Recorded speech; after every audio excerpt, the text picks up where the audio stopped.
Good morning, everyone. My name is Hallimar, and today I'll be discussing my thoughts on the most recent episode of Snowpiercer, Keep Hope Alive. Each episode had its own quirks. Episode 4 really felt cramped and overwhelming at times. Episode 2 and 3 had a lot of plot lines to manage, and Episode 1 was bogged down by Season 2's hype train. But Episode 5 has none of that. A lot of this episode was filled with humanization and allegory, and also just parallels, really. And even though it felt low on action, the end of the episode really tied it up nicely, keeping our beloved train that's filled with psychopaths feeling like a train that's full of psychopaths. To start off, I really like the relationship that's starting to grow between Zara and Ruth.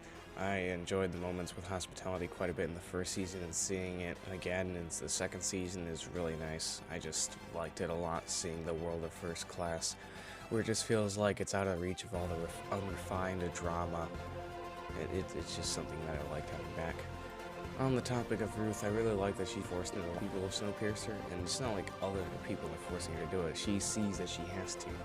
And I think now more than ever she's realizing that Melanie wasn't fully in the wrong for lying for 7 years. Sure, I doubt that Ruth has rationalized attempted murder on Melanie's part, but I do think she's beginning to understand the difficulties of being the leader of Snowpiercer. Or one of the leaders, sorry. Within the corridors of First Class, it's also becoming incredibly obvious that Layton is losing control of Snowpiercer.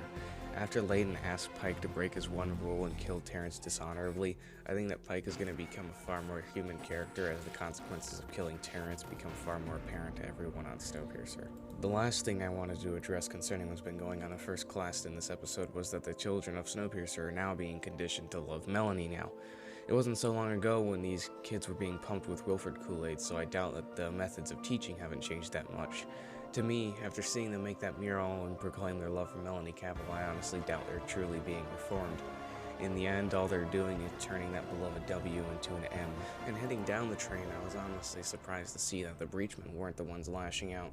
I mean, I had a pretty good feeling it wasn't them, but I just wasn't expecting the show to go that route, as blaming the Breachmen seemed like an easy scapegoat. Fortunately, it seems actually someone else is causing the ruckus on Snowpiercer, and it was good to find out that Wilford isn't just causing all of this. From what it seems like, he's making this happen as if it were a part of a plan. I feel like it was a real kick in the head for Layton and Bess to find out that it wasn't Boki and the entire Breachman Guild that was responsible for the crimes against the Staleys. I feel like it will really just serve as a reminder, as no matter how much power they think they have, that doesn't automatically make them right on everything. I'm just really worried about what will happen with Boki in the upcoming weeks, because as far as we know, his entire guild has been wiped out after Layton's government failed to protect them because due process was only reserved for the friends of the revolutionaries. Not far from there, I feel like Pastor Logan is up to something far greater than he's letting off. We're halfway through the series, and we haven't been introduced to a character more fitting to be an influential spy for Wilford, other than Pastor Logan. This is all just speculation on my part, but I feel like Logan is hiding something. Whether it's that he's working on behalf of Mr. Wilford, or something else that remains to be seen, but mark my words, he's up to something. And finally, heading all the way down to Big Alice, I like to see those on the supply train aren't exactly pleased by Wilford's actions and antics over the past few episodes. Just look at his book club and the way that Wilford interacts with Alexandra as he speaks of Audrey. It's just more than enough to show that the people of Big Alice are starting to get sick and tired of being pushed around. Speaking of Miss Audrey, I think she and Wilford's relationship might actually be as complicated as she claims. I mean, you always hear about how simple abusive relationships are supposedly complicated, but judging by Miss Audrey's actions in these past 2 episodes, either she's acting irrationally, or it is that complicated. Audrey's going as far as trying to change Wilford into a better man by teasing him into it.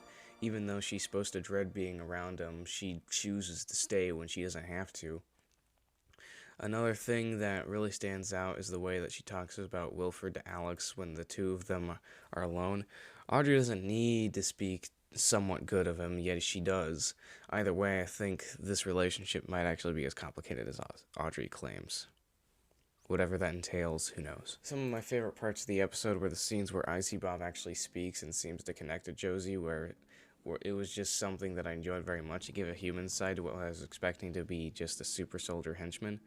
All in all, this episode was probably going to be my favorite out of all 5 in the long run. Sure, A Great Odyssey was much more enjoyable to watch due to all the train action, but I feel like Keep Hope Alive actually has the capacity to be rewatched without losing much of what made the episode good. Now, really, the only problem that I had with this episode was that it pulled the woman versus man card twice. Now, the first time it was good. It actually worked because Wilfred is kind of a sexist, really. He exploits, well, pretty much everyone around him, but especially people like Miss Audrey. But, you know, that's up for you to interpret. But going at it a second time with Alexandra and calling her a woman it doesn't work because, one, Alexandra is 17 years old, and two, it's just too on the nose, really. And it probably wouldn't be as on the nose if this isn't something that hasn't happened before in the show, but I just feel like I wasn't expecting it all that much. But hey, that's just me. I really shouldn't ramble on about that sort of thing because I'm not exactly inclined. I don't exactly have the authority on such matters, but I think that's up for your interpretation. But what do you think? Was the episode good, bad? Let me know in the comments below and consider subscribing if you're interested in seeing more Snowpiercer content. I personally love the episode, and I think it was one of the best out of the 5 so far. So we're halfway done. We're halfway there.